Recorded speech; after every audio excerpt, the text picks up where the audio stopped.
Bonsoir, Bzolandanga, Stéphanie Larose, Awana La Rocho. Bienvenue encore dans La Rocho, les belles dames, Ozalinda Kunayo, bienvenue. Le Naï Arakolek Sabino, Ndengeni Yakosala, front closure nayo, et bima naturel avant que Osala, chapeau nayo. Donc, début front closure, ça. Donc, lace ou ya avant que ça la plante, on a lace nayo, nous besoin mon ou chapeau les belles dames, les chapeau oui, mais avant qu'il n'a ça la chapeau, ceux qui n'a sombi plante n'a pas sombi closure, avant qu'il n'a ça la yango et l'autre où n'a ça la capot na comme naturel et match pour son ngai très bien pour na ebima kitoko. Donc on a là où ils allaient front closure, ils allaient babenga kango fonto, ils allaient 360 donc les amateurs na matoi donc les beaux sauts awa et ça front et ça vraiment bien donc nabi pourquoi pas ne partager idée on ndengini ko comme ça font nayo naturel avant que au salaire les belles dames ou ko salon ka bongo te parce que salaire bongo et bimaka naturalité donc on a une vidéo on a vraiment mokusé pour na ko la sabine ko pe sabine idée ndenya ko sala perruque nayo liboso et bima naturel ou naturel. Et donc on a kocha sikoyo bleach ozali ya poudre nde okosalela otiaka kandambu mpo toza na posa te ke otia ebele donc otie vraiment ndambu oyo j'espère que eza 3e ou 4e fo nasalela yango mpo nasalela yango nyonso te na otiaka ndambu nde bomoni wana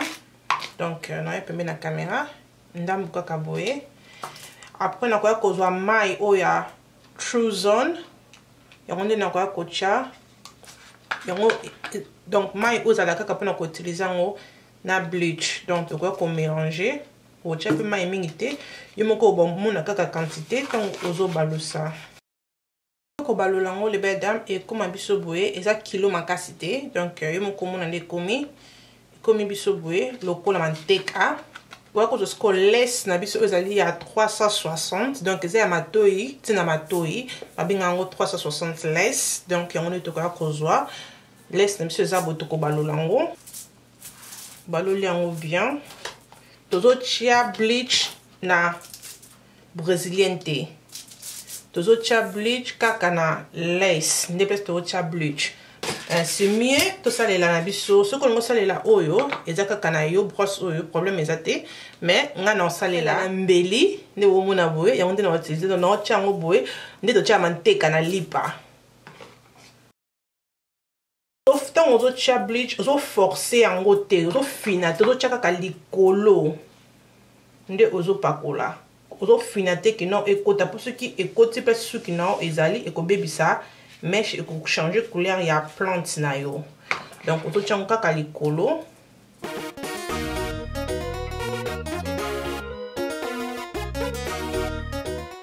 Ah on a ceci que pakola bleach na lace, bon mon ndenge ekomi. Donc comme biso boye o chango partout place laisse ezali ne place to chango na chi ali kolote parce que o to kata na biso ngo donc on a pour ça ko chango na to chi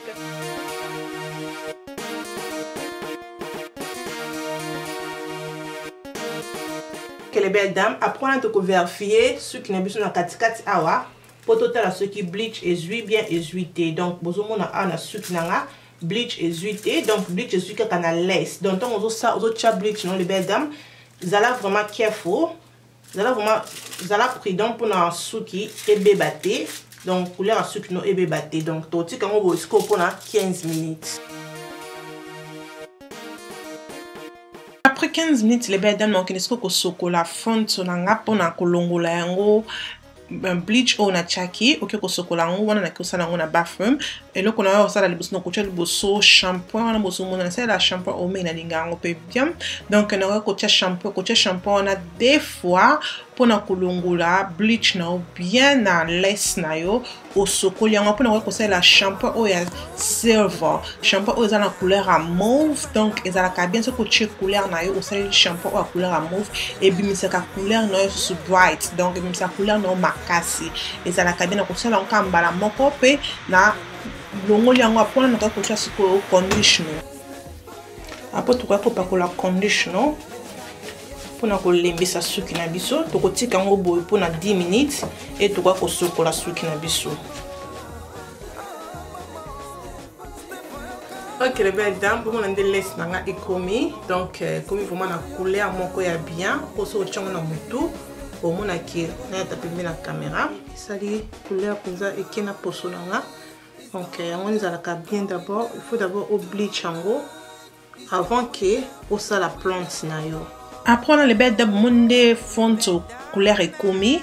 na couleur moko bozomona ezokende vraiment na poso nanga a on a sisi ko sala chapeau donc vidéo ya ko sala chapeau pe ya fronto ezoya donc o ezaka non de ko lakisa bino ko liboso d'abord avant que sala chapeau na yo et donc liboso ko sala il faut d'abord que au bleach lace na yo donc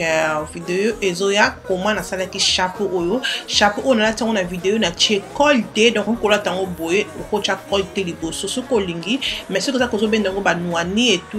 modèle ozungi sima wana ko cha call vidéo e ko ya pona yango.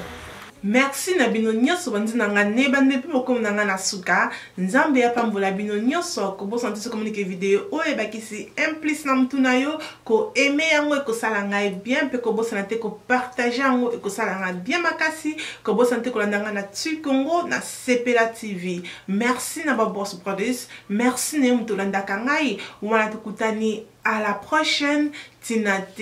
et Kominatina. Bye.